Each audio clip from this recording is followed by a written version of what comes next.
I want to shift our attention to these pictures coming out of Minneapolis, Minnesota, though. This is one day on now from the shooting that we saw took place there, where a 37-year-old woman was fatally killed by an ICE agent. Her name was Renee Good. This has caused significant tensions on the streets of Minnesota. The White House, by contrast, defending the actions of the ICE agent. We heard from the Vice President, J.D. Vance, earlier in the day speaking at the White House. He is calling it an act of self-defence on behalf of the officer here, pointing to the actions of the driver. It's disputed, to say the very least. There are very strong opinions on both sides of this. It will be an FBI investigation into the officer's actions now. But as you can see on the streets of Minneapolis, protesters wanting to make their views heard about what we have seen in terms of ICE agents. I want to show you the comments earlier from the Vice President.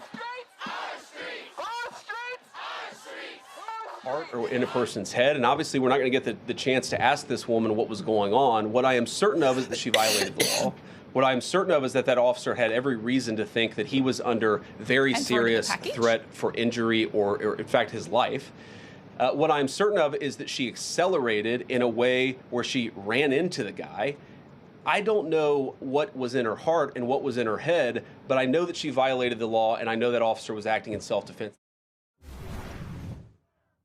So a sense of certainty coming from the White House. It's disputed by local authorities. The local mayor yesterday, you would have seen his comments, insistent that that is not the right version of events. We have seen these scenes on the streets in Minneapolis. The governor there, Tim Walz, calling for calm. The National Guard in that state has been authorised to help support local law enforcement if that is what is needed here.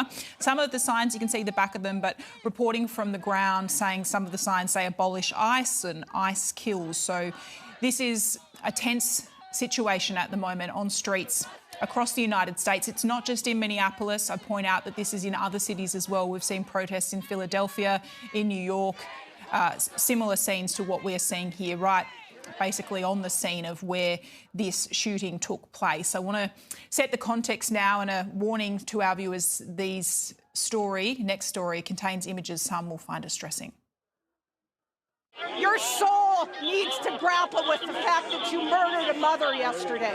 Her son is 6 years old. His name is Emerson. Her name was Renee. The name of Renee Nicole Good, shot dead by an ICE immigration agent, is echoing across Minneapolis. Reflection and resistance, a focus for the fury at Donald Trump's wider migrant crackdown. Anthony watched the horror unfold from his balcony. It's so close where the car eventually ended up crashing. Yeah. He wants to remain anonymous because he has a government job, but shows me video he filmed of the moment it happened. Right there. So this is her car? Yeah. So that's when she kind of tries to get out the way, and then she crashes. You knew that she'd been shot at this point? Mm-hmm. Yeah. You can hear in your video someone shouting she's been shot in the face? Exactly, yeah. That's what I heard too. The timestamp on this video shows it's 9 minutes before first responders remove her from the car.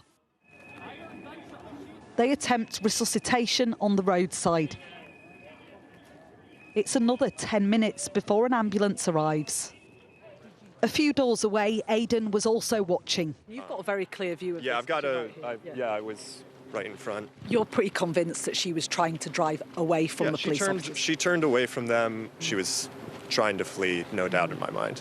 It is more okay for a civilian to panic and try to escape than it is for a law enforcement agent to panic and kill someone. Yeah. But that's not the viewpoint in Washington. Qualified empathy from the Vice President.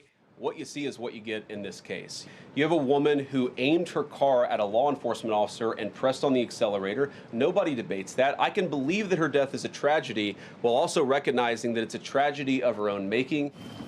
At the start of the week, the Trump administration had launched a massive immigration operation in Minnesota, sending 2,000 officers onto the streets here against the wishes of the majority. It was already an atmosphere ripe for confrontation. People are being urged to protest peacefully. But peace here feels precarious. Martha Kellner, Sky News, Minneapolis.